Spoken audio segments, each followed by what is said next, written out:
welcome to this session on geopolitics and AI.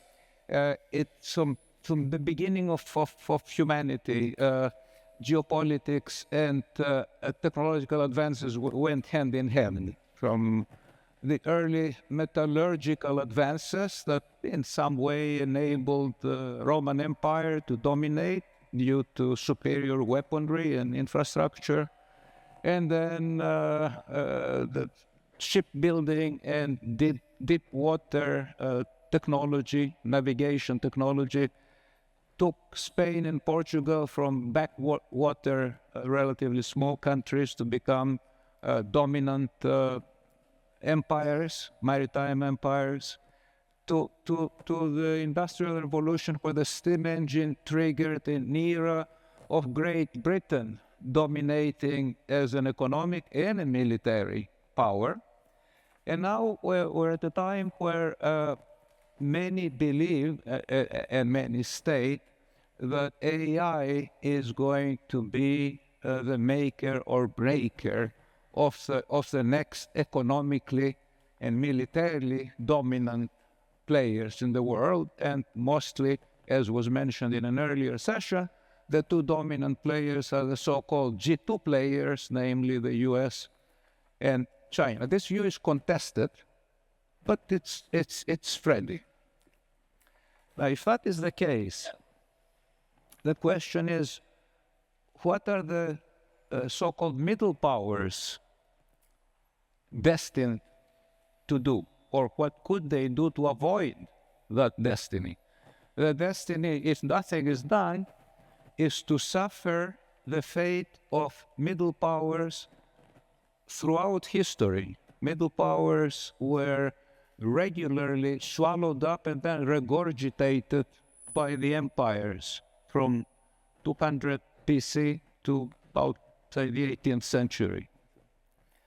We don't want that to happen with AI, if AI has that capability, which, as I said, is contested. So the question that has been put to the panel is what should the others, what should the middle powers do so they are not delegated to a role of vassals to the US and China?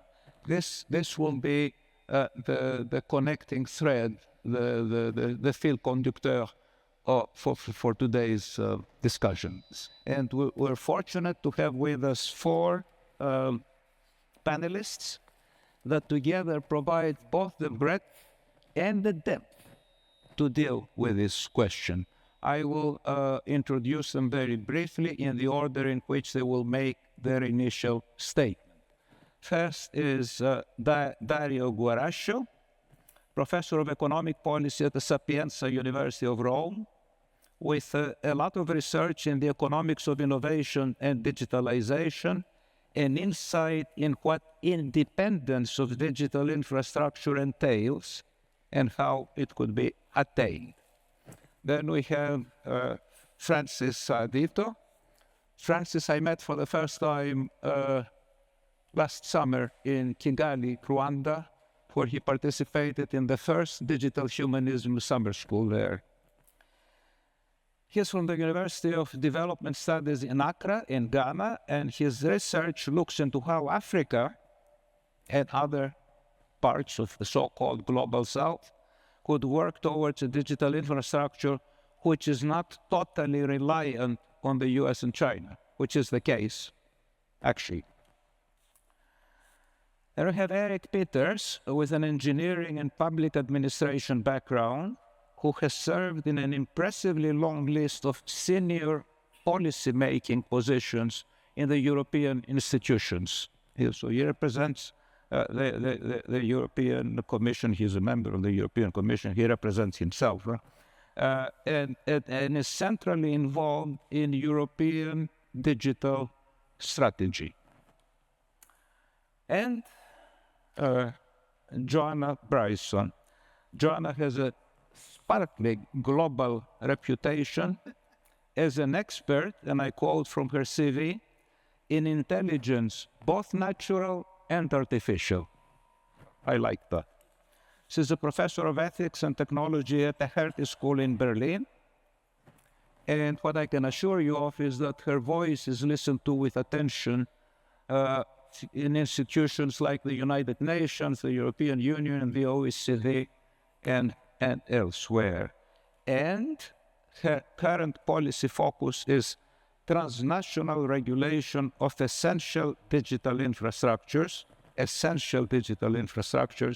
and services. So, with this, here is the choreography.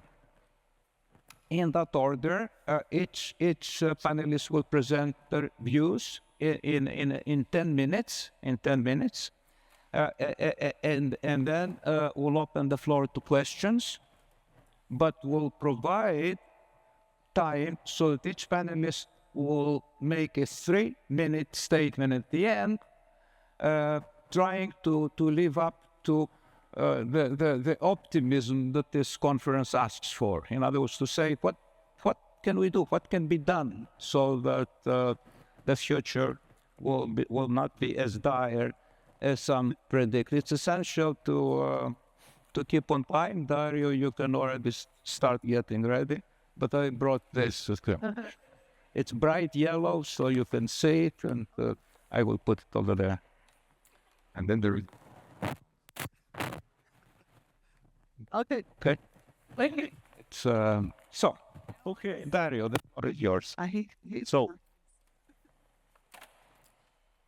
without further ado, I would first thank George for the introduction, and of course Hannes and the organizers for the opportunity to participate to such a great discussion. I have some slides, if you can kindly just put it on screen. Okay,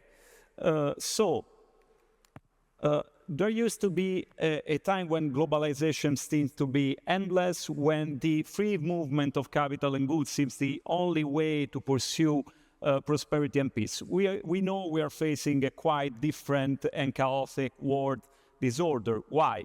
Well, because we are shaped by trade, technology, actual wars, but most importantly, because it is that one of the defining features of contemporary capitalism is the weaponization of choke points, of industries, of raw materials, of technologies. And it is in this context that this word, technological sovereignty, now is so core also to policy making, and the European Commission is building very much on that. But I'm an economist. I need to rely on scientific literature, on data. So what does technological sovereignty mean according to the literature? Where it is the ability of a state or a federation of states of controlling and providing the technologies and infrastructure that are deemed critical for citizens' welfare. And so the first guiding question I would like to start with is, it is realistic, or to what extent we can actually pursue technological sovereignty in a context where, as also Cecilia Recap explained before, critical infrastructure, technologies, knowledge is to a significant extent controlled by private supranational corporations, but even more so by corporations that are more and more integrated with their government and with the military apparatus in particular. The answer is at the end of the presentation. But again, I'm an economist. I would like to guide you through, with data, a little bit of a long-term perspective, trying to identify the structural drivers of the kind of concentration of technological, economic, and political power that we are facing, that is also challenging the very concept of technological sovereignty. So what happened since the early 80s? Bayh-Dole Act, privatization of knowledge, patenting of knowledge stemming from the public sector, but also the retreat of the state in producing knowledge via R&D. This graph is showing that the role of the private sector in shaping R&D, and so technological trajectory, is growing dramatically since then. Not only that, there is another structural change related to the growing importance of the ICT industry, where incidentally most of the top R&D spenders are located, which is a sector that enables innovation throughout the economy. So another step in the concentration of private techno-economic power. Look at the top 10 of R&D spenders in 2003. Quite some heterogeneity in terms of sector, a decent presence of European corporations. Look at what happens in 2024. This is a story about ICT, the US, and China. So there is a lot of geopolitics beyond that. And of course, as also the beautiful dialogue that we heard before has illustrated, AI further complicates this picture because power is even more polarized, in particular with the dominance of closed and highly concentrated models that bring in the end of the very same corporations and of the very same countries lots of power that can be seen looking at who owns foundational models, at who makes most of the investments, and of course at who controls most of the knowledge incorporated in scientific publications, but also in patents. And interestingly enough, yes, we are witnessing a bipolar world, but very different industrial policy models, where China is relying very much on the state, on public universities, and on a party that is more or less capable to align local big techs to its own objectives. And of course, there is the physical part of the immaterial discussion that we are doing.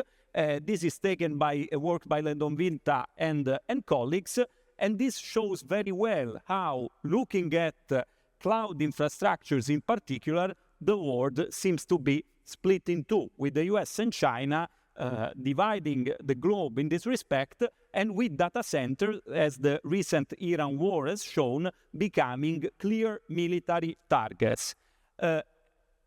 How is Europe shaped in this context? Well, not very well. If we just look at data, we can see that more than the 80% of cloud services that we rely on are provided by US big tech. The same goes for operating systems. Even worse, the situation for search engines. We have no native producers of laptops or smartphones, and less than 10% of global production of key semiconductors is located in Europe. Not talking about energy, batteries, and things that are very much related to our discussion. But the situation, if you like, is even more complicated because, as I said, this is a matter of concentration of private power, a broad privatization of our lives and society, and an intermingling with the military and with the militarization of the digital and the digitalization of the military that is making things worse than the Eisenhower times that we know very well. So there are a digitalization of warfare, as Palestine has clearly shown us, but this means also a privatization of war, because the same subscription model that ChatGPT and Microsoft use with us is used with the government when they provide their AI-based support decision models, or by Starlink when it provides connectivity in war. And this means that these private actors become way more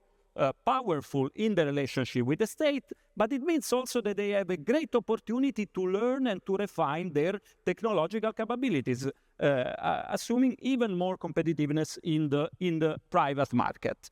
2 minutes and I conclude. Again, some data are needed.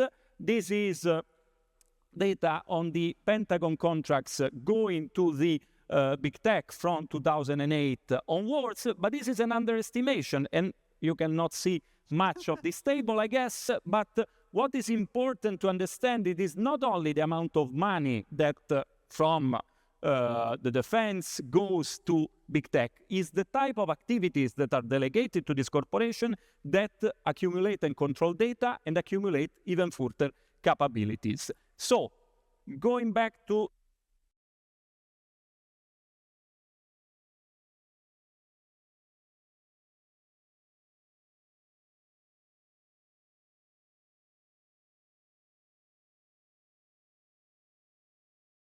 accelerate the cloud services, the cloud deployment, trying to make sure that we can mobilize also European funds. So we have mobilized 140 billion within the RRF after the COVID crisis, which is really critical to build an ecosystem that goes from skills to connectivity and semiconductor. That's for the CHIPS Act. You will hear that tomorrow with the description of the tech sovereignty package. We also need to have critical infrastructures. This is essential for us. We cannot depend on 80% on semiconductor. We cannot be representing only 15% of cloud, in particular in a context where cloud is being used to mobilize data, which might not be always localized in Europe. And third, what we have done so far, and what is a new element, is to really use a public procurement, public demand, and to stimulate the demand. This is what we did with this classification of 4 levels of sovereignty, so that administration authorities will be able to define what is the level of sovereignty they want to address for each of those services, and then it will be proved by audit, and it will be mapped so that later on they are sure that they are going to have services that are going to be fully sovereign. So this was my 3 points that I wanted to make.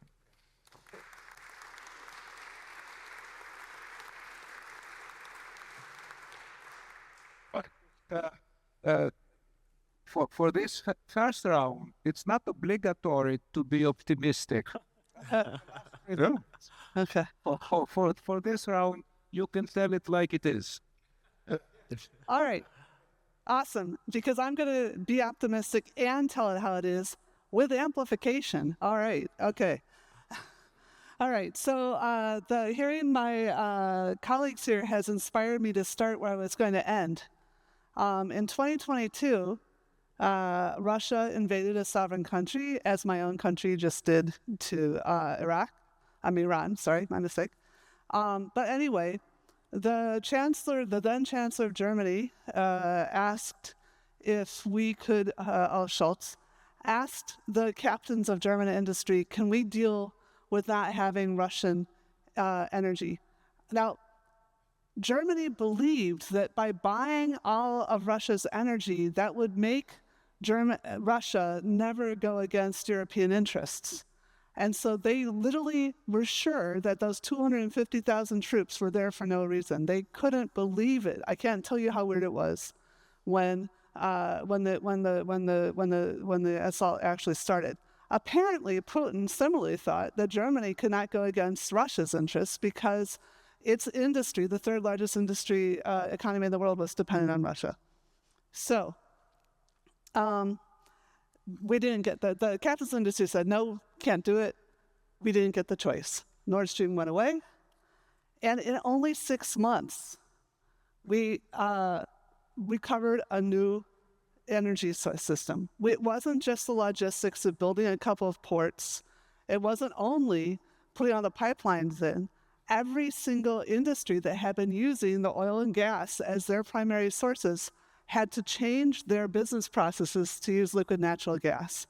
And also the German people, as well as industry, dropped their consumption of energy by 20%, 1/5, after decades of being told to save the polar bears, right? So I think we actually have more capacity to plan and to use logistics, old-fashioned AI, not just asking ChatGPT for help, right? To actually change things faster than we realized. And coming to Ukraine again, actually look at what has happened with weapon systems, right?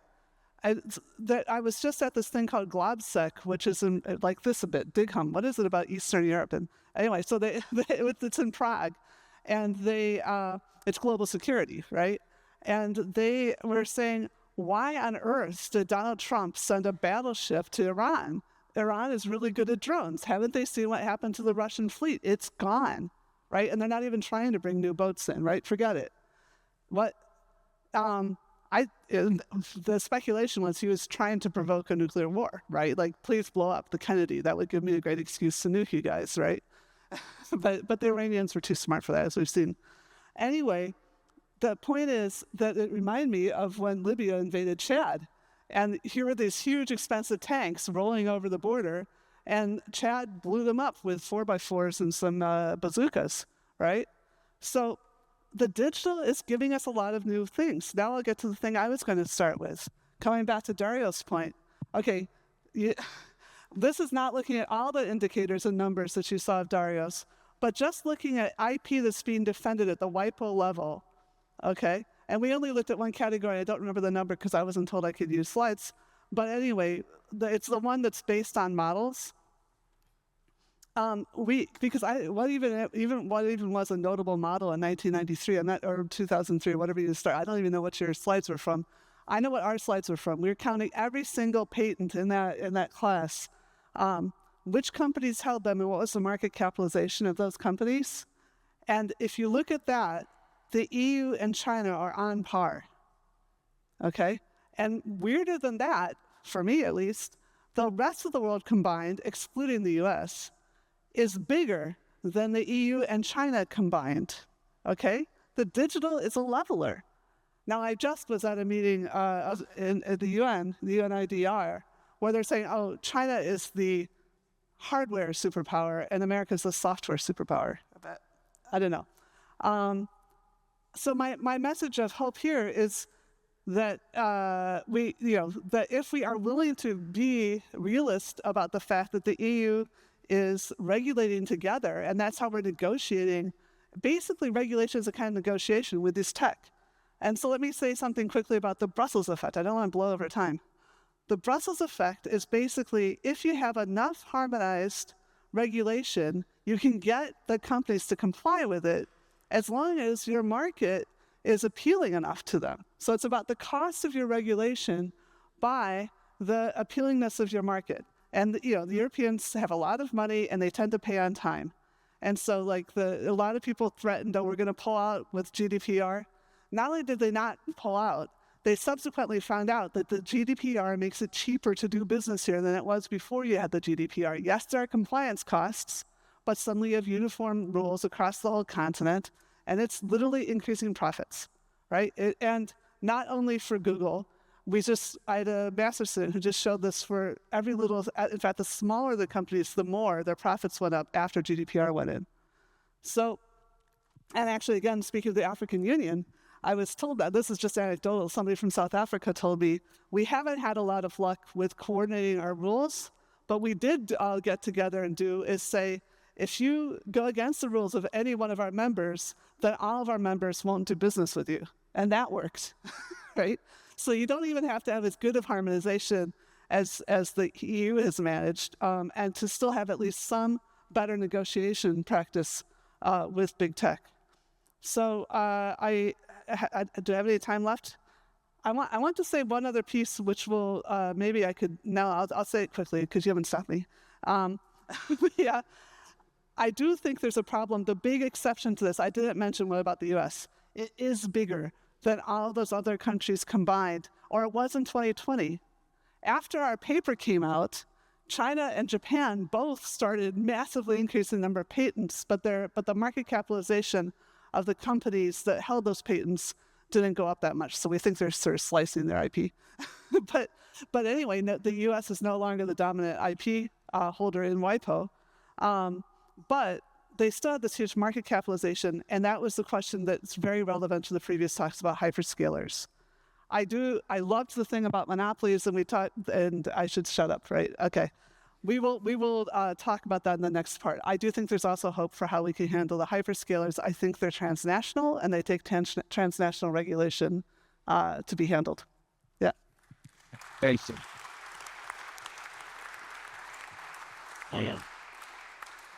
Thank you, Joanna. I will open the floor now for questions from you. There are working microphones that will come to you once you raise your hand. Before doing that, I want to ask our four panelists to think about the following. There was a common, let's say, realization that many parts of the world have been left behind in the development of technology, which is dominated not by two powers, but also by a number of extremely powerful, economically and politically, transnational corporations. In that context, there's a lot of discussion, including in the European Union, about how to catch up, with the US, how to catch up with China. I want to ask the four panelists to reflect and then include that in their last in the 3 minutes at the end. What if we abandon this catching up approach and instead substitute, how can we do it our way? How can we redefine essential concepts in a more humanistic fashion, develop a new vision and pursue that one rather than to try and catch up to what the others have done? I'm just inviting you to reflect on that. Francis, that also goes for Africa. But first, I open the floor to questions. I had seen Moshe, the gentleman with the mustache.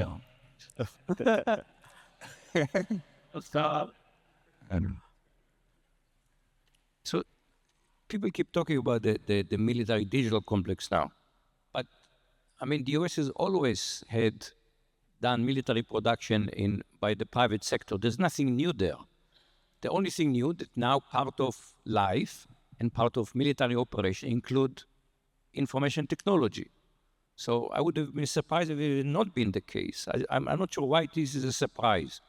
You know, who provide fighter jets? Private industry. Who makes tank? Private industry. So who makes IT? Private industry. Yes. Thank you, Moshe. Dario, you want to respond? I mean, similarities and differences.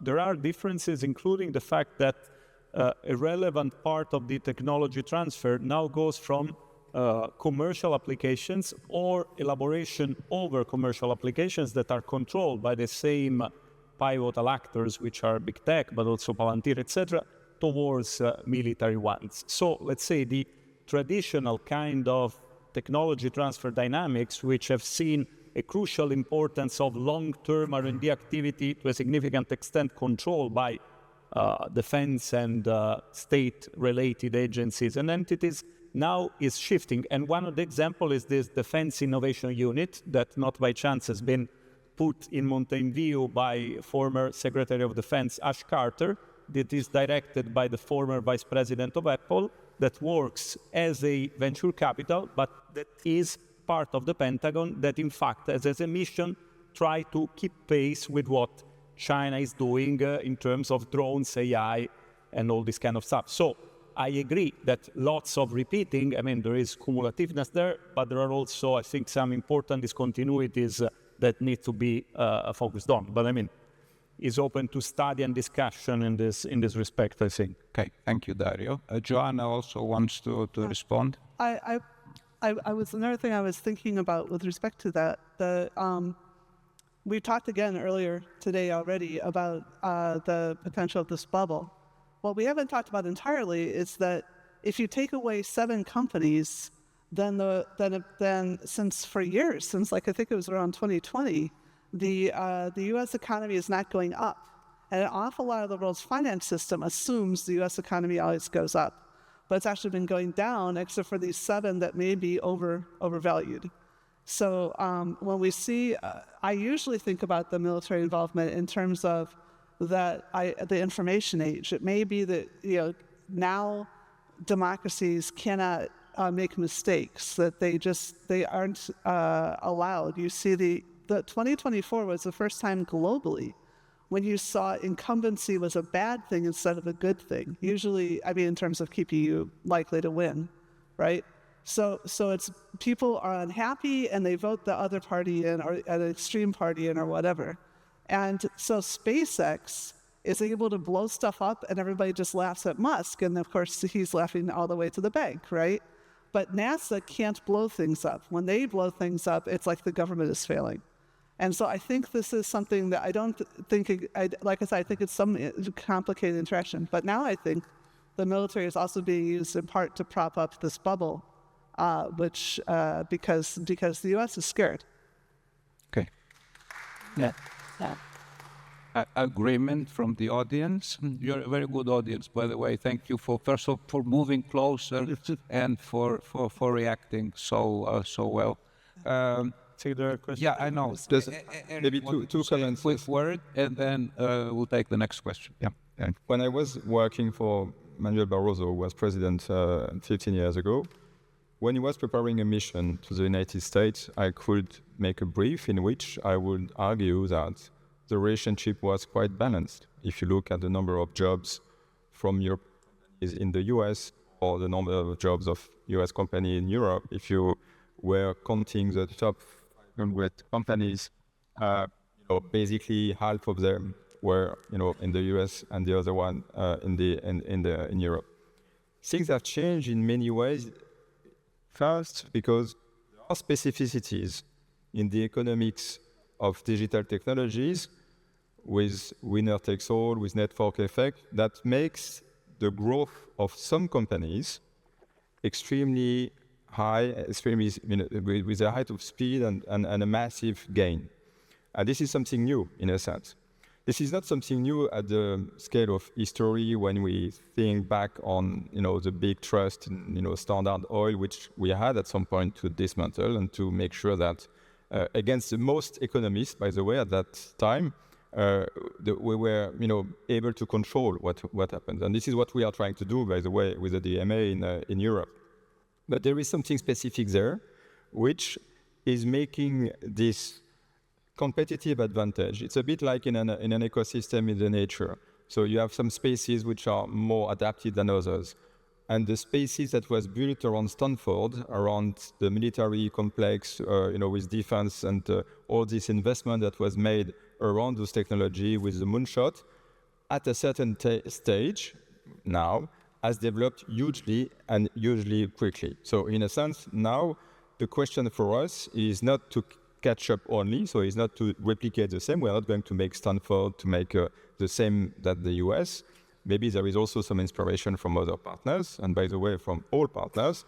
But there is something here that we need to factor in which European system of intermediation via banks and aversity to risk is something that needs to be addressed. Okay, Eric. There are a lot of questions, so I'm going to ask the members of the audience to keep the questions short, and then the members of the panel, maybe, the next question, only some of you will answer, just so we can accommodate as many questions as possible. Yes, sir. Ask a bunch at once. I'm interested in the taxing issue. I think that governments have to tax much more digital global companies. And I wanted to know how much digital services tax, which are designed actually to look at digital advertising, can be transposed and implemented in the area of AI. And what do you see in terms of how this can be used to shift the power by having a tax of 7%, 15%, or 25%? You think we should do several questions? You should, by the way, the thing about taxation, you should address to this lady from Ireland, where many of those big tech companies enjoy draft Guinness and a tax shelter. Who will answer this question? Joanna. I won't. Maybe we should combine some questions together, but because I'm going to be talking about that in my final 3 minutes. Let's leave it for. Okay. Then no. Let's collect the next one. It will be related. Yes, sir.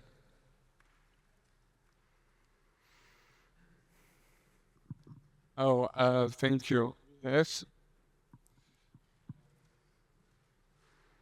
The fact is that the problem of geopolitics and AI became mainly frequent at the point where the tariffs from Donald Trump came into place.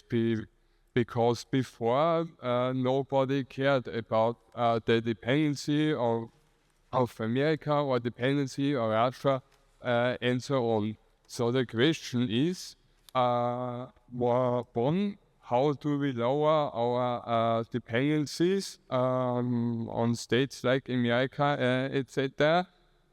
Okay, so dependencies and Okay, no, I think we got the question. in combination then Okay, it is. regulate the standards from European Union and so on. Okay. One more question. That's yes. To whom? What? He is in first. Okay. Thanks a lot. So my question is, you've mentioned that in Africa they are way behind. So is there coming a new form of colonization, but cloaked within, like disguised with help for them actually, that China's building massive projects there to just keep them by their sides and bind them to them? Is this also happening in the technology and AI sector? Fine. Let's stop now and respond to these 3 questions. The last one is for Francis. By the way, the old joke was that the United States exports technology, China exports infrastructure, and Europe exports regulation. Yes. Yeah, and I think that that's actually the perfect answer, and that's what happens currently in most of African countries. So our software is from America, hardware is from China, and then we borrow GPTR and we use that. And basically that's what happens. And I think I can connect it to the other question. So I think the problem is dependency. And I think at some point the governments in Africa have to play hardball, or in most parts of the world have to actually play hardball and institute real taxations on global entities. But the problem is that we are afraid of losing what we get from them. And that is the reason why it has continued to this point. But I think the taxation is the answer. But at some point, countries need to decide that we would not be strong-armed just because we are dependent on big tech, and actually tax them and kind of get back the resources that you need to build stuff on your own continent. On the taxation issue, maybe I can add something to it, Dario, and you can respond. Is it also the case, is it not also the case that the fragmented European military procurement goes directly into the coffers of US big tech? Yeah, I think there are several things that need to be underlined. First of all, I mean, taxation clashes against the wall of the fact that these companies control, again, critical infrastructure, but also an amount of resources that it is also used to lobby, to capture, to control governments and administrations. Second, the European Union is the common market to a significant extent be designed, let's say, at the image of multinational corporations that, thanks to fiscal dumping, have done, let's say, lots of interesting things for their profits. I mean, the regulations that we have put forth for AI, the DMA, the DSA are super important. Problem is that with the recent omnibuses, we are also watering down some of these regulations, and this is what we should not do. I think that our regulation is super crucial. Alone is not enough due to the infrastructural and technological problems that we have said before. That does not mean that we have just to catch up or to think at making small Amazons linked to the French, German, or Italian defense industry, because this is not the right solution, at least in my opinion. For sure, what is happening now is that the rearming program for sure is fueling to a significant extent the US military digital companies. And it's and at the same time, this fragmentation has other consequences in terms of not promoting any dynamic, any local dynamic. Hannes.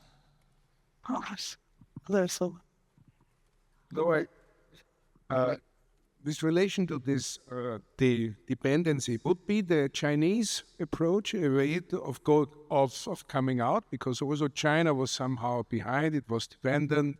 It was in the 50s, and now China is playing on an equal playing field. Is this an approach other countries could follow, or also Europe could follow? The Chinese approach was and continues to be very different in terms of shaping the research and the technology and guiding it with different criteria, but there's guidance of the technology. Maybe I can say... There's been a woman with her hand up for a long George, time. maybe I can say a word. There's been a woman with her hand up for a long time. Maybe two things. I mean, I think what is interesting in the Chinese case is demonstration that it is possible. You know, they had a plan, they implemented it, you know, their own way. So in a sense, they didn't do the same type of private market-based for scaling up. A lot is controlled by the state, but still they succeed to innovate and to build startup, to build companies that are innovating, thanks to public funding. But they have a plan, and they, as I said, they have let themselves time, 15 years, 20 years. This is a time span that is needed to really develop the elements. Second, you need to have clear targets. And this is also what we have been equipping ourselves with the digital decade. You know, we need to have 20 million ICT specialists. We need to have 20% of market share for semiconductor. We need to have 75% of take-up in AI. These objectives are defined. Now it's a matter of delivery. It's a matter of making sure that with the 28th regime, you know, we have 2 trillion of money of savings which are untapped in Europe, which could be really used to fuel that. And we have success stories. On high-performance computer, 15 years ago, we were nowhere. If you looked at the list of the top 20 supercomputers in the world, there was no European. And now, out of the top 5, there are 3. Because we have decided to join forces to make an ecosystem together with companies from Italy, from Germany, from France, from Netherlands, you know. And this is feasible. So when we decide to do it, and I think that is the truth with Europe. Europe is not, you know, slow or is not inactive. You know, when we want to do something, we do it. Simply, we need to be convinced that we need to go in that direction, to mix up much more defense to civil technologies, to act together.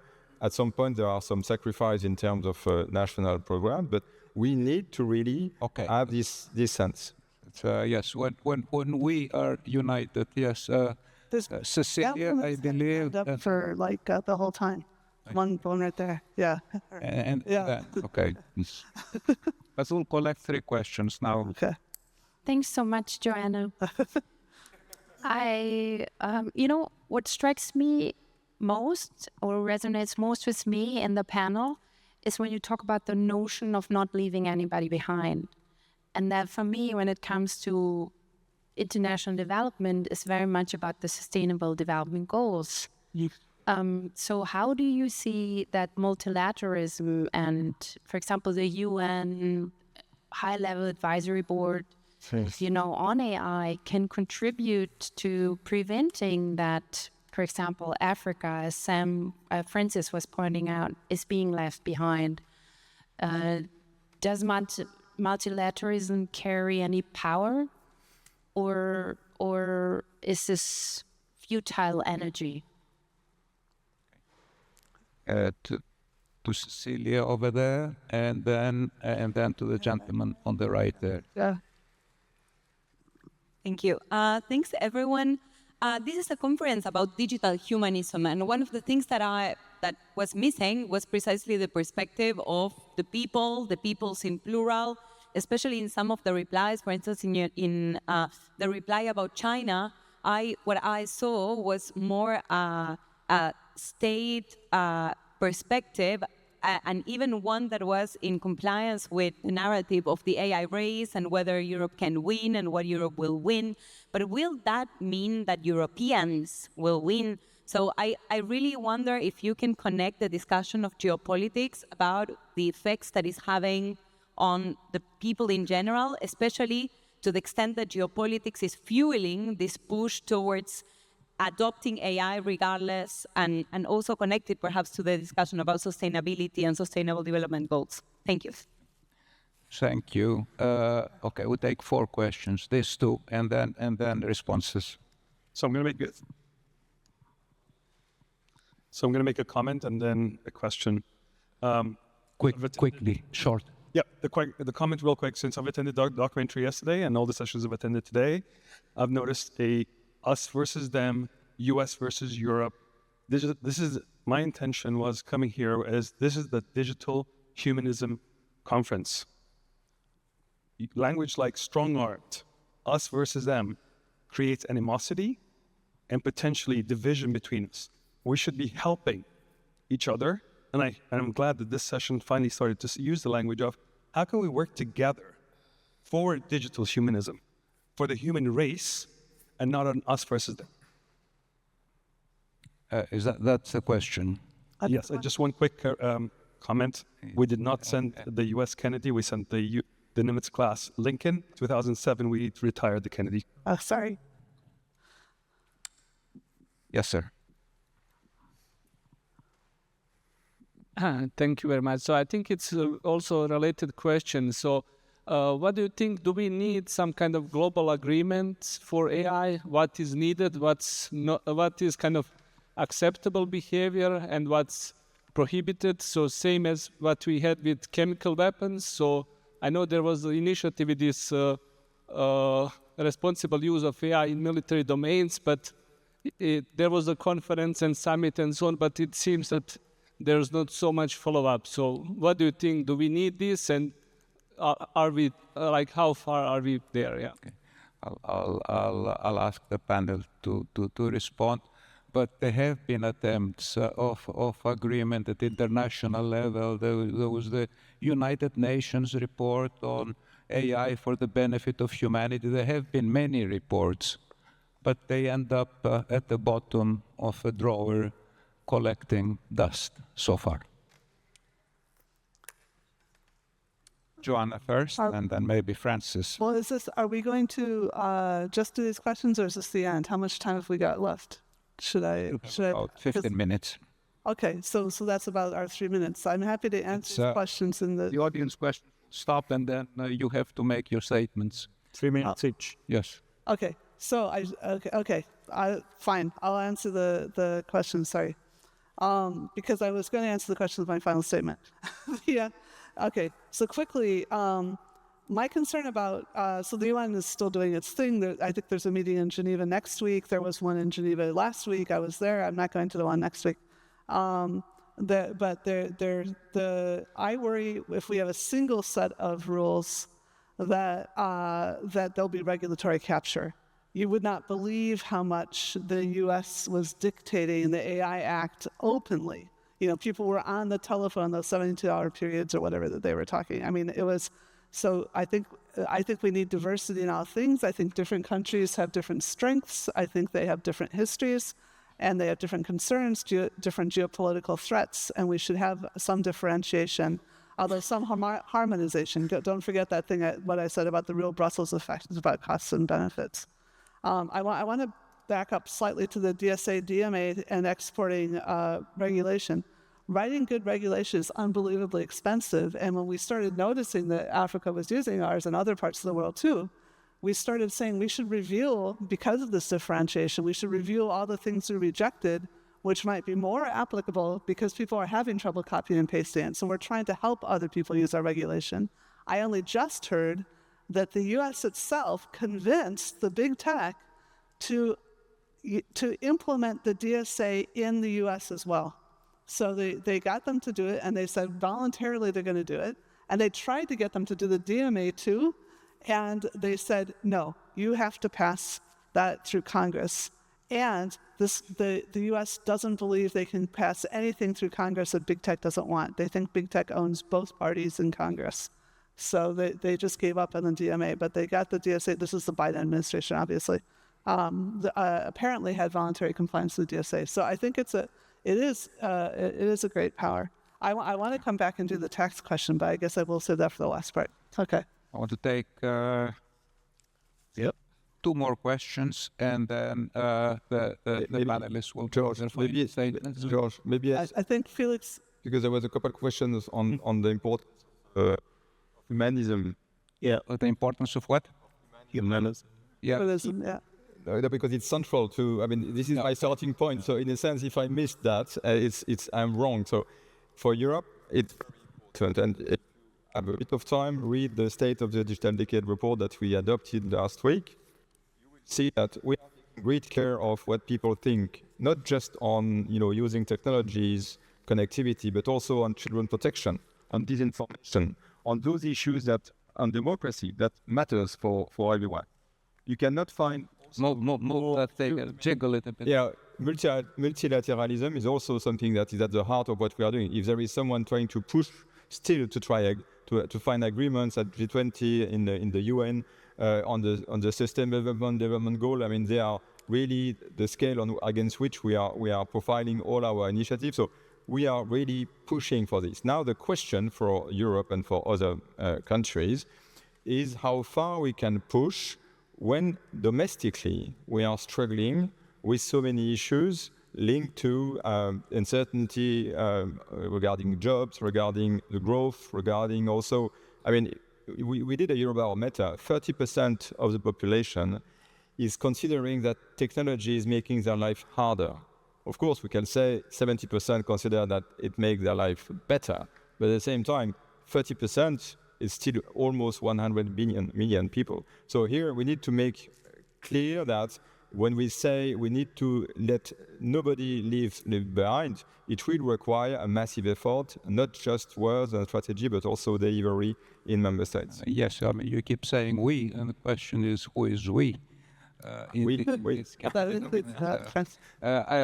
think that within the European Union, there are also differences. It's not the case, yes. No, I want to have the last one. Francis. Yeah, I just wanted to, also with the question of the people, I think in the African situation, one of the reasons why the policies are a bit slow in coming is maybe not so negative, but it's the reason that things like digital humanism are being considered.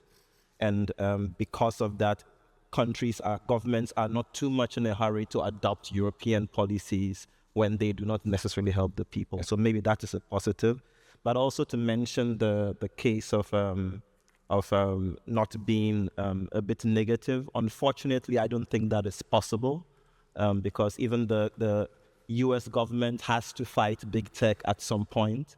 How much more countries in Africa who are totally dependent on institutions that are more or less getting getting resources from countries that cannot afford those resources. There must be a fight at a point. That is the only way for the people to have liberation. You must get to a point where you fight for liberty. And I think it's impossible for us to say because we are talking of digital humanism, there would be no fight. Like someone mentioned, there is a case of digital colonialism. And if we do not fight it, then we will continue to be under the arm of big tech. Maybe not necessarily a country per se, but we have these organizations that we must fight if we want people to succeed in the area of digital infrastructure and digital. Indeed. The last question. The provocative, okay? It can be provocative as long as it's short. Okay. I was born and raised in the Soviet Union. I come in from Ukraine, and I was 19 years old when Soviet Union collapsed. So when I'm living now in the European Union and observing all these regulation things, it keeps reminding me of how Soviet Union functioned before it collapsed. So my question is, don't big minds in the European Union don't see this tendency of European Union going into the Soviet Union style of operation, and we know where it ended. Yes, well, it's not that provocative. I mean, this is something said about regulation, and in fact, there are many African, let's say, people in position of power that say we can't afford regulation because it will impede innovation, which is nonsense. I mean, it's regulation does not impede bad regulation, impedes innovation, not regulation in general. So you can take this up in your 3-minute final words, Dario. Yeah, I think that Cecilia's and this gentleman's points are quite connected in a way, and also the mention of the development goals. It is true that focusing on geopolitics, technological sovereignty, we left a little bit aside a crucial element, because all the things that we are discussing about, this hijacking of democracies, this hijacking of knowledge and technology, such a massive concentration of power in the hands of few corporations, is also speaking about a long process which has been made of neoliberal policies, of privatization, of weakening working classes and trade unions. Also in Europe, in my country, in Italy, labor markets has been tremendously flexibilized in a way that reduced the power of workers' organization. This has a lot to do with the global and local development that we are talking about. And of course, the dynamics of AI that we also talked about in the labor panel of today, where we have seen how much this is about also exploiting labor in the global south in an horrendous way, but also about using algorithmic management to surveil, monitor, and exploit workers here with a fragmentation of supply chains and a concentration of power that is very similar to what we were discussing about innovation ecosystems. So I'm completely in agreement with what I think Cecilia has in mind about the fact that if we would like to seriously challenge what scares us so much concerning this structural and technological development, we cannot let's say, rule out the fact that going back with respect to privatization and restart let's say, public control of key infrastructure, a funding of public universities and public production of knowledge, and more protection of workers in the workplace in general is completely connected to this. And of course, this leads also to the fact that it is incompatible with democracies having a corporation, either European, US, or Chinese, which controls infrastructure and knowledge, which is essential for our lives. Also because wars are not happening because there are bad guys around, but because capitalism creates contradiction, which leads to war. And war is becoming crucial for the profits of the very same multinationals we are talking about. So if we would like to prevent wars, we need to have a very different kind of policy course. Now, I understand that everyday policymaking is a completely different kind of business. However, European Union also remembering what Delors used to say, so that crisis could be moments in which the European Union shows its best. So let's see if this is really the occasion to imagining a completely different course with respect to these technologies, and so with respect to what China and the US are doing. Perhaps it is utopia, but what also we have discussed with Hannes before about the direction in which an unregulated use of AI can lead us also in schools, in university, which is super scary, I think, in terms of, let's say, perspective. I think that this is the right moment to be radical and having a political imagination of this kind. Thank you, Dario. And I would add, in the spirit of digital humanism. Yeah, I hope that is the direction. Francis. Yes. Positive. Yeah. So I think well, with the question of SGD's inclusion and the people. Here I am from, I think, maybe the farthest, all the way from Ghana, in a conference in Europe. They did not exclude Africa, and I think that is a plus. That is the beginning. We are speaking, I mean, what we want is inclusion, and here we are, and there is inclusion, and that means our voices are being heard. And gradually that solves the problem. So that is the first step. Also, AI is not as terrible as I painted it in Africa. One of the best things it has done is natural language processing, which in turn has enabled groups like Masakani are working on a lot of NLP, which in turn is enabling us to put content that is in our local languages back online, and in turn creating data which will in turn reduce the very bias we complain about in AI. So the AI is in a circular way actually helping Africa as well. So it's not all negative. Another side of it is for computer scientists in Africa. A friend recently contacted me and had built a whole software for financing, and I mean, he could have done this on his own given time, but because of vibe coding, he was able to do it far faster. And so African, especially countries like Ghana, Nigeria, Kenya, are beginning to build our own software. And that is the beginning of cutting away from big tech. And I think, and all this is kind of in thanks to AI as well. So it's not all bad as I painted it. It is helpful and it is getting us there. And I think things like digital humanism are also, maybe I should just mention, we have the Digital Humanism Summer School in Accra. In Ghana, at the end of this August, beginning of September, the second Digital Humanism African Summer School is scheduled to take place in Ghana, and Francis, of course, has a central role in the organization of it. Yeah. So we are solving the problem one person. Eric, your turn to put on your optimist hat.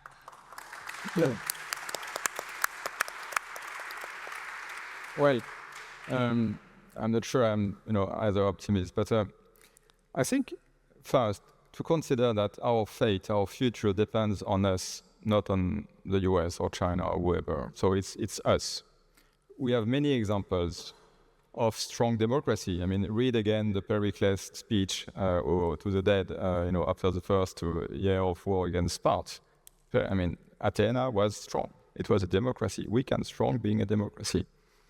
We are not obliged and condemned to a certain situation. Think on what Clausewitz was writing right after Vienna. So big defeat, Prussians were defeated by the French. And he was comparing the French to the Latins, so the Romans, organized, strong. And he was saying, we the Germans, we are like Greeks, we are philosophers, we are ununited. So I'm not sure that today we will say France is like the Romans and Germany like the Greeks. So in a sense, it depends on what we build. So what do we want to build? To build, I think that building something strong means what we discussed today. Because the easy bit is to discuss the capacity, the number of terawatt of cloud deployment. It's easy, it's just technical. Much more difficult is what is the future of our society? Is it a society like in the Bas Empire in the Roman times when you have panem circenses, a big part of the population not participating in the society but fed because there was productivity in sufficient manner for feeding them? Or do we want a society where everyone has a place? Do we want to have the technology at the service of people, or do we want to have technology just for a few? It's hugely complex. It's impossible. But for that, we need first to expose the reality of the things. And this is where we need academics, we need artists. I mean, Stanley Kubrick in 2001, The Space Odyssey, he says much more on what the dangers are, what also the underlying elements are. So we need to have these discussions, and we have to have this discussion deep, not just on technology. Then we need to define what we want to do. And again, it's not easy, but once we do that, I mean, there is nothing impossible for us to do. So in a sense, I think we need to give us time, to give us, to brace a big time, and then to decide. And honestly, if we compare with where we are 10 years ago, we have tremendously progressed already. Yeah, I feel that simplification. Well, I'm not sure we are going to end up as the Russians because we are simplifying the rules and we need to simplify them. We will invest. We have a lot of power and energy in the people, and that's something that is there. So it's just for us to act and to do it now, but sort of with some sort of serenity. And what you said before, namely, that we should do it our way. Our way, of course. We can't do it the Frank Sinatra way, but we should do it our way. Is it good to go? All right. So, Joanna, you're beginning at the end of our time, so so you should have your full 3 minutes. Okay. No reduction of that. So take that out. Okay. I want to observe that I had the shortest 10 minutes. I really want to do this in terms of the digital humanities. I want to come back to your question about whether we need to have hyperscalers, and I want to tie it to Cecilia's talk earlier, and also come back to her question. Cecilia, I hope you all heard her talk, but she meant, just to remind you, she talked about extractive monopolies of not just oil, but not just data, but knowledge. The way I usually talk about this is culture. When you think about what we're doing with the large language models that reflect all the stuff we have on the internet, it's like a really weird index into, it's another kind of library. It's a really weird index into our own knowledge. And so I would argue that Google and all these things are not American companies, right? They are using our expertise. They have expertise from all over the world. They have infrastructure that wraps the entire planet. They have data from the entire planet. And so I think, I don't think we can do without hyperscalers. I think what we used to do when we saw something really large that was called a natural monopoly because it was easy to scale, and lots of things are easy to scale when you can solve logistics, as I mentioned earlier, we can do. So I think we need to do what you do when you see utilities. You have to identify them, tell them, okay, you have a monopoly in this thing, strip off everything that's not related to that monopoly and spin that back out where the market can regulate it. And then you have to sort of work with, as governments, to set the prices. Okay, now I say we. Who is we? I don't think we can make it, like I've mentioned before, I'm worried about global monopoly. I don't think we can make it a single set of rules. And we've seen with Hungary and with Brexit, we've seen what happens with these veto players, what we're seeing in the Security Council with China and America now and Russia. So we don't want veto players. I think what we need is sort of a distributed coalition of the interested in the rule of law, which at this point I think makes up more, especially if you think in terms of purchasing power parity, then Russia, China, and the United States combined are only 30% of the world's GDP by purchasing power parity. Africa becomes much more powerful if you look at what people can get and how they can operate their lives. So I think that that digital has been an equalizer. There's been a massive increase in equality between countries up until about 5 years ago. And also increase of life expectancies. We've been doing really well. It's easy to get negative about things, again, up until 5 years ago, but globally. So I think what we can do is have enough countries agree to work on this. And I am not sure about this whole thing, but coming back to the taxes, if the reason we can't tax like billionaires is because they hop countries. And what we want to do is wealth tax at this point. We know that income tax is not as efficient as wealth tax. And I think that's why they're working so hard to break international finance laws and money laundering laws. But I think if we have enough people working together, then there's no place for them to go. They have to be able to do business with us, and so we can negotiate this. And whether it's through a tax or whether it's through ownership, I have real questions about whether ownership is the right metaphor. I think maybe you want to keep the silos a little clearer. But that's the thing. I think we need to be working on that kind of innovation. Every time we've had major technological change, as you mentioned in your introduction, every time there's been those kinds of technological change, even riding horses totally changed how you governed, right? And so we need a new innovation in government like this, like we had a century ago when we first identified utilities and they were national. Now we need transnational innovation. Thank you. And Joanna.